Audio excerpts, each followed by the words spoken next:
આજે 26મી જાન્યુઆરી પ્રજાસત્તાક દિનની ઉજવણી નિમિત્તે ફતેપુરા ગ્રામ પંચાયતના આંગણે પધારેલા ગામના આગેવાનો, સભ્યશ્રીઓ, વિદ્યાર્થીઓ, શિક્ષકો, આંગણવાડીની બહેનો અને ખાસ કરીને સરપંચ શ્રી કચરુભાઈ પ્રજાપતિ કે જેમને મને ધ્વજવંદન કરવા માટેનું બહુમાન આપ્યું, એના માટે એમનો સવિશેષ આભાર વ્યક્ત કરું છું.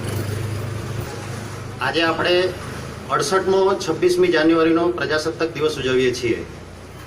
પહેલાં તો આપણે 15 ઓગસ્ટ 1947માં આઝાદ થયા, ત્યાર પછી 3 વર્ષ 5 મહિના અને 11 દિવસ પછી 26મી જાન્યુઆરી 1950થી આપણું બંધારણ અમલમાં આવ્યું અને ત્યારથી આ દિવસને આપણે રાષ્ટ્રીય પર્વ તરીકે ઉજવતા આવ્યા છીએ.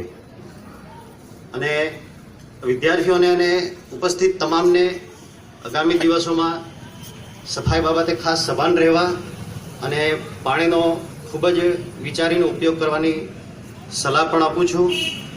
અને આ પ્રસંગને અનુરૂપ